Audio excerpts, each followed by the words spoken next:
성령의 살리심으로 은혜를 받았다면 이제 성령의 일으키심으로 일어나야 합니다. 증인으로 전파하기 위해서입니다. 하나님께서 예수님을 살리셨다고 하니 전부 살아난 증거 있느냐고 당연히 이제 물었을 것입니다. 그러니 갈릴리로부터 예루살렘에 함께 올라간 사람들에게 이제 여러 날 보이셨다고 해요. 제자들은 십자가의 예수님을 보고 그동안의 양육이 어디론가 다 가고 다들 숨었어요. 40일 동안 여러 날 또 여러 모양으로 나타나셔서 부활을 확증해 주셨어요. 이 닫은 문을 뚫고 시간과 공간을 초월하시고 나타나셔서 못자국, 창자국을 보여주셨는데, 그리고 평강을 이제 빌어주셨어요. 그러니까 부활을 경험한 자의 특징이 바로 이 평강입니다.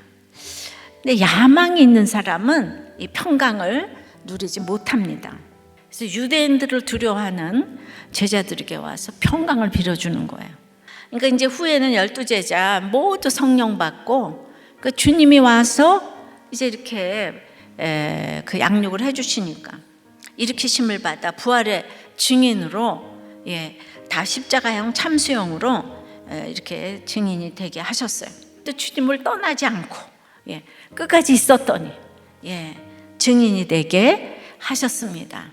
십자가와 하나님의 살리심을 정확하게 약속의 말씀에 의거해서 전파해야 건강하게 일으킴을 받는 증인이 되는 것입니다. 두 번째는 하나님이 낳아주셨기 때문에 이렇게 성령이 일으켜 주시는 거죠. 일으키사도 지난번에 하나님께서 살리신지라처럼 이것도 능동태예요.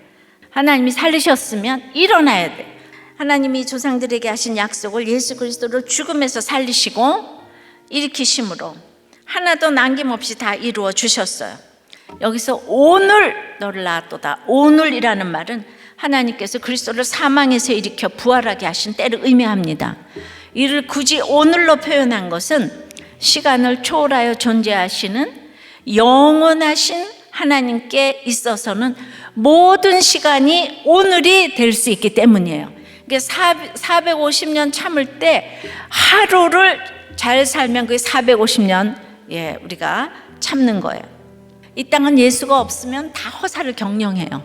그렇게 예수님을 죽이는 빌라도나 세상의 권세자를 보고 하나님이 웃으셨어요. 이 하나님의 웃음에 동참하는 법을 배우는 것이 바로 말씀 묵상인 거예요. 이 기가 막힌 여기 이 부활의 주님을 내가 이렇게 증인이 되려면은 하나님의 대리자로 살아야 하는 대단한 엄청난 신분이라는 것입니다. 세 번째는 이렇게 썩음을 당하지 않습니다. 다윗에게 주신 거룩하고 미쁜 은사라는 것은요, 이 신실한 은혜의 약속을 이제 우리에게 이루어 주시겠다는 것인데, 그것이 바로 예수 그리스도의 부활에 근거한다는 것입니다. 그러니까 베드로가 목격한 부활의 주님은 이 다윗이 미리 본 그리스도의 부활과 똑같았다는 거예요.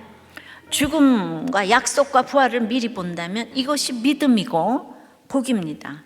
이것을 미리 본 부활의 증인으로 살려면 인생이 짧아요. 그러니까 제자들과 베드로는 부활의 주님을 보았지만 오순절 성령 강림 전까지 그 능력을 이제 몰랐어요. 그래서 오순절 성령 강림은 결국 다시 사는 부활인 거예요. 예수님의 삶과 죽음, 십자가의 죽음과 그리스도의 부활을 말하지 않고는 성령의 일으키심을 받을 수가 없어요. 우리도 그렇다면 다시 살아나서 증인이 돼요.